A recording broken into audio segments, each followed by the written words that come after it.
Number 5. This happened a few years ago. I must have been about 17. I finished my shift at a local retail store at about 7 p.m. Now, I live in the UK and it was winter, so it was already dark outside. I started my usual 15-minute walk home. On the way, I pass a gym that's a few minutes away from my house. It's not exactly the nicest of places, but nothing too sketchy. I've walked past 1,000 times. As I was walking past the building, I heard voices. The voices got louder as I approached. I turned left after the building onto a dark cycle path, and the voices suddenly stopped. They must have heard my footsteps as I turned the corner. This put me on edge straight away, but people sometimes stop talking in these situations, so I carried on walking. I could see through the dark a couple figures sitting on an abandoned stairway that leads to a blocked-off door. I carried on walking, and they kept silent whilst the social paranoia was exacerbated by the natural fear of it being dark. As soon as I passed them, I heard footsteps walk down the metal stairwell behind me. To avoid seeming strange, I kept looking forward and kept walking. I mean, it could be a coincidence or something. The footsteps carried on behind me in complete silence. Then they got closer and closer and closer until I finally forced myself to resist the urge and look behind me. An outstretched arm and a grasping hand tried to grab me. It was just a couple of inches away when I sprinted off whilst looking behind. He screamed, "Come here," and I instantly saw it was an older man who was about 40 and very out of shape. At the same time, I saw that the other guy was a bit taller and slimmer, but was some distance back and never attempted to run. Now, being a fit 17-year-old, I confidently slowed to a run. Adrenaline was flowing, but I kept calm. He kept shouting as I turned off of the dark path towards my house. They stopped pursuing straight away, and I got home safely. But the next day in the local newspaper, there were several attacks in that area, including an elderly lady. They got their victims in a headlock before mugging them. That was the first time I truly realized that there are people out there who are evil, who prey on good people that work for their money. The moral of this story is if you ever feel someone following you, then start running straight away. Even if it's a slight paranoia, just start running. Number 4.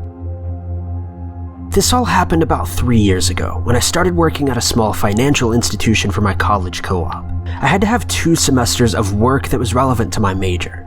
This organization was extremely small and only 4 people worked there, including myself. My boss was technically the CEO. The problem with organizations this small is that there's sometimes no real obligation for being ethical. My boss was the kind of guy who would brush his hand across your lower back when he walked by, and he always rested his hands on your shoulders if you needed him to look at something. I personally don't like that level of touchiness, but since there's no real HR department, I had to grin and bear it. He was married and had 5 children, 2 biological sons and 3 adopted daughters. He always complained about his wife and flirted with every woman that he had a meeting with in his office. After a while, I noticed his behavior was getting weirder. He would always buy me breakfast, give me tickets to sporting events, and would ask me to look up profiles on Facebook that he couldn't see anymore. He also liked all the pictures that I posted on Facebook. He also started sending me to the file room to organize paperwork instead of helping my other coworker. I would sometimes see him staring at me, and as soon as I caught him, he'd run back to his office like nothing ever happened. One day, he came very close to me and started asking me very personal questions. I happened to not be wearing makeup that day, and he asked me if I had a long night of fun because I looked tired. He chuckled and said that he remembered having that type of fun when he was younger. I felt so disgusted by this and scared that I told my dad. He got extremely upset and came into work the next day and chewed out my boss. I was so stunned and embarrassed, but I appreciated his concerns. He ended up being my saving grace. Shortly before the semester ended, my boss told my professor that he didn't want to hire me on full-time because he didn't think I worked hard enough. He ended up hiring a good friend of his to take my place. I was upset to lose a good-paying job, but I was happy to be away from my creepy boss.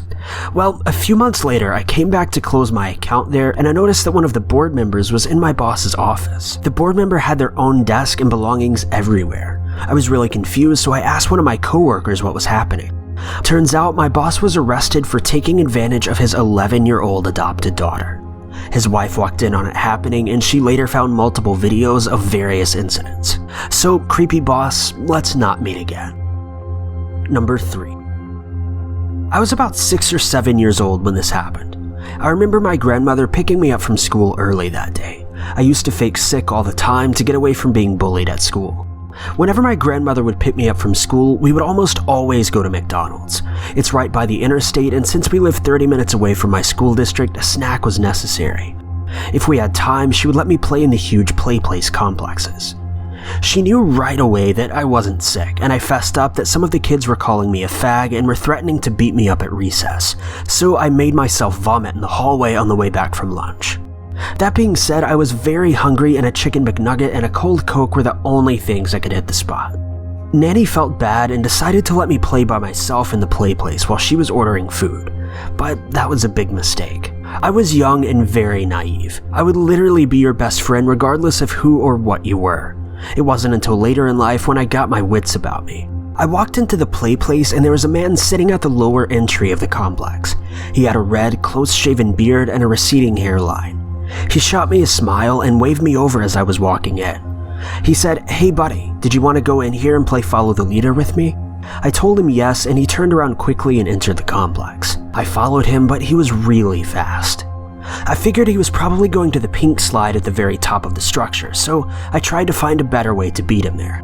I made my way across the netted bridge and around the 160-degree turn to see a green tube that goes up to the pink slide. For some reason, I started getting little chill bumps all over and just generally felt kind of creeped. It was like some primal sense had suddenly been turned on and I was awake.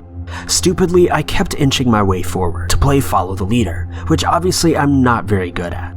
As I got up to the green tube, I could see half of him in a crouched position at the landing to the pink slide. He says, "Aren't you gonna follow me?" I lean closer to move up the tube when I hear my nanny screaming my name. She had a sense of concern that I'd never heard in her voice before. I look up and see the man's smile go to an expressionless face. His hand waving forward moves back down on the mat and he just looks at me. I look at him and for a second I felt something more sinister than a game was being played. I turned around and bolted to the other side of the compound, expecting him to be hot on my trail, but he wasn't.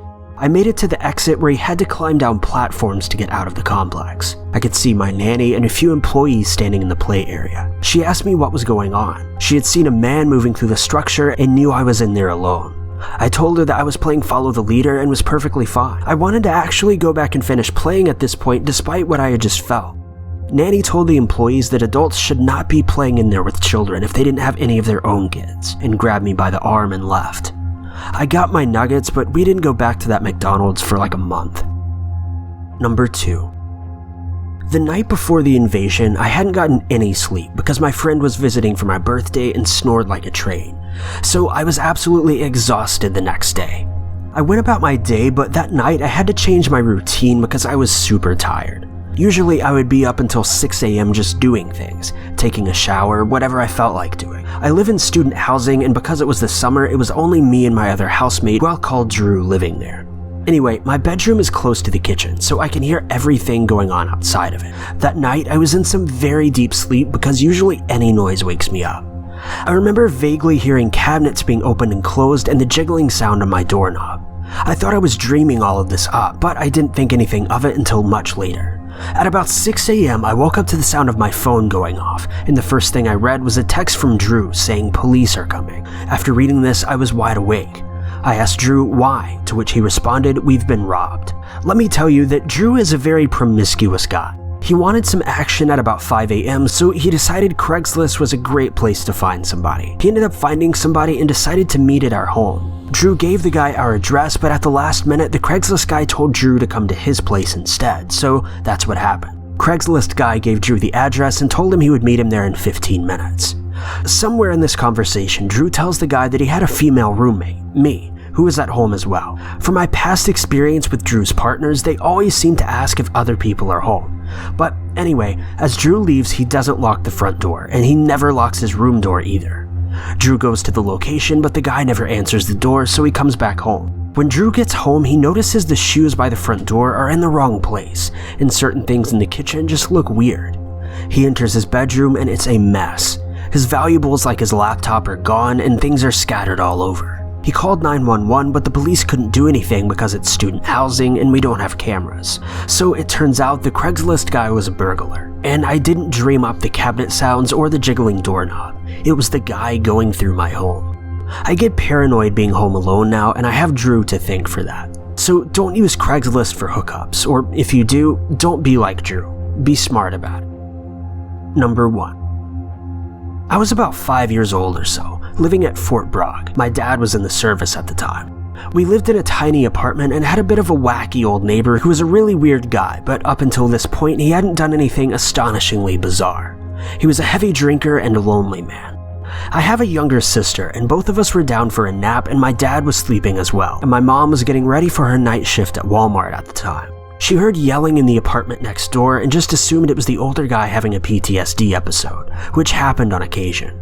She then heard a gunshot and then became increasingly concerned when the front door swung open. Me and my sister are wide awake at this point. She comes out and the guy's walking in, yelling about Vietnam and wielding a shotgun. Luckily for us, my mom is basically an amateur hostage negotiator. If there's one thing she's been great at my entire life, it's convincing crazy people to come down off their clock tower. She tells us to go into the bathroom and yells for my dad to wake up. My dad grabs his own rifle and starts dialing 911. At this point, my mom is calmly talking this man down, asking him what's going on. He starts rambling about enemies being after him. She agrees and offers to help him go look for the enemies who are after him. She's ushering him closer to the front door, and finally she asks if she can borrow the shotgun. The man pauses, but then thinks about it and proceeds to hand it to her. She goes outside with him and has him sit down at the door and wait for the police. My dad has stashed the shotgun at this point, and we're waiting for insanity to go down. She's comforting him and making small talk when the police show up and take the man away for a mental health assessment. It turns out the guy had fired a shotgun into his own headboard during a flashback, and it just escalated from there. Thank you guys so much for watching. If you like this video, be sure to click that like button. Also, don't forget to subscribe and click that notification bell to keep updated with our videos.